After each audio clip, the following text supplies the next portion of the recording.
Hello and welcome to Tokenized. My name is Simon Taylor here at the Avalanche Summit, and today I'm talking to Jerald David, who is the CEO now of Lynq Network. How are you doing, Jerald? Doing great, Simon. Thanks for having me on the show and excited to be here at Hatfield House. Yeah, it's a really lovely spot. We're at the Avalanche Summit. Those guys did an amazing job, and we seem to be collecting finance nerds. And speaking of, why don't you tell me a little bit about you and a little bit about Lynq Network? Of course, I'm not sure if I'm supposed to be insulted by the term finance nerds, but I'll embrace it for now. No, it's love. That. Love it.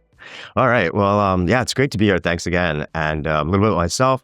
I'm Jerald David. I go by JD. I am the CEO of Lynq Networks. Lynq Networks is a consortium that was put together by three core partners: Arca, which is an asset manager in the digital asset space and has been so since 2018.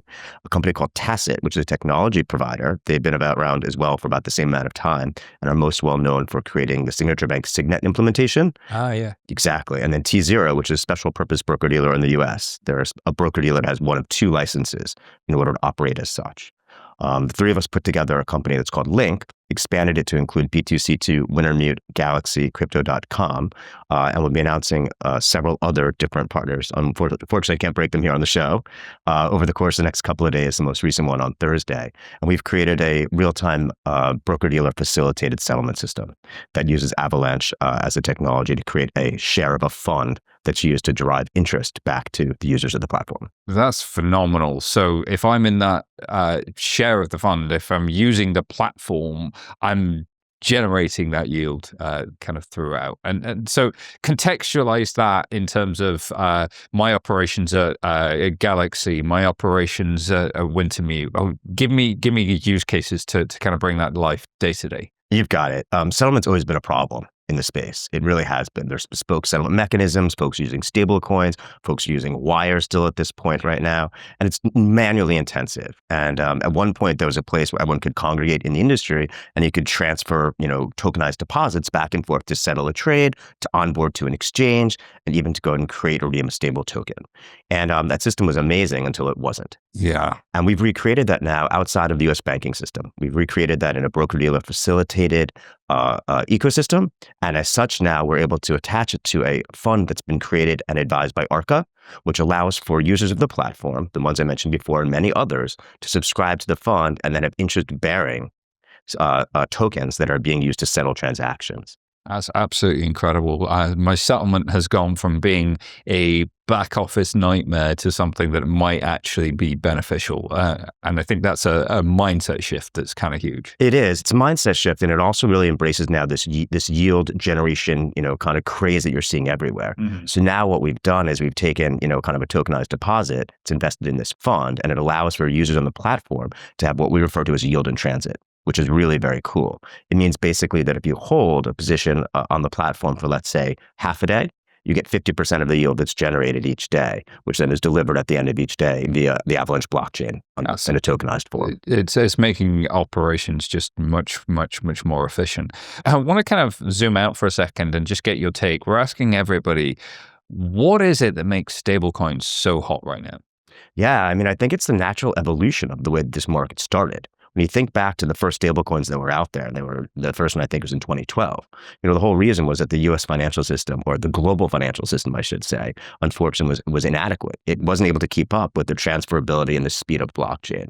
So now I think what you're seeing is this logical evolution now of traditional finance, whereby institutions are looking at the future. They're trying to understand how they adopt. You're seeing explorations like JP Morgan that traditionally were using private blockchains that are now expanding out into the public blockchains as well. And if you take a look at what they're using, in that scenario, it was a yield-bearing stable token. Mm-hmm.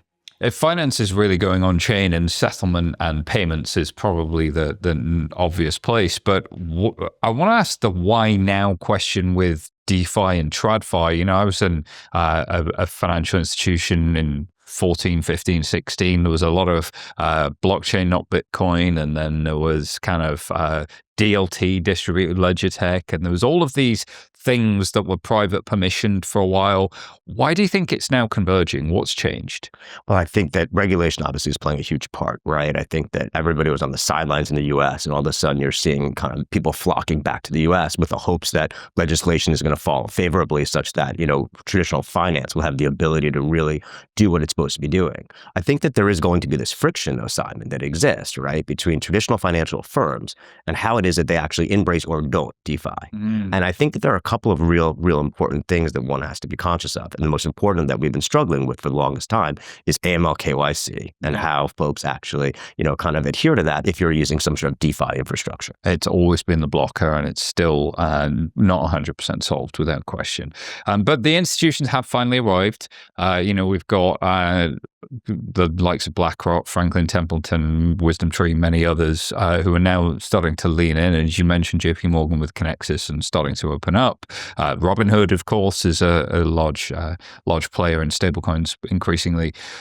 How have your conversations, JD, been with some of the larger institutions? And are you seeing more activity in the crypto natives, the buy side, the sell side? Where's the activity? Yeah, believe it or not, we've actually been exploring, kind of tokenized solutions, specifically treasuries, within banking infrastructure for years.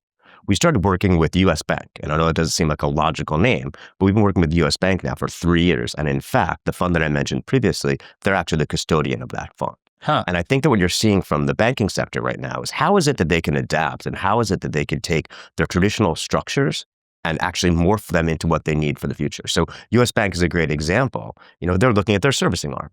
So how is it that they can become a transfer agent? They can be a fund custodian, which they're now, able to do based upon regulatory changes. How is it they can be a fund admin as well? And then I think the cooler part will be when you start seeing things like tokenized treasuries for collateral management, replacing what you see now are traditional treasuries moving, which has a T+1 or a T+2 lag. That instant 24/7 kind of flip is just unbelievable. And again, for a lot of their clients to be able to offer that out to them if they're operating on a global stage as well. Well, listen, JD, this has been phenomenal. Where can people find out more about you and Lynq Network if they want to? Definitely. Find out more about Lynq Network at lynq.network. And you can also visit the Arca site, the Tacit site, or the T0 site to be redirected. Phenomenal. Thank you so much, JD. Thanks for having me on the show.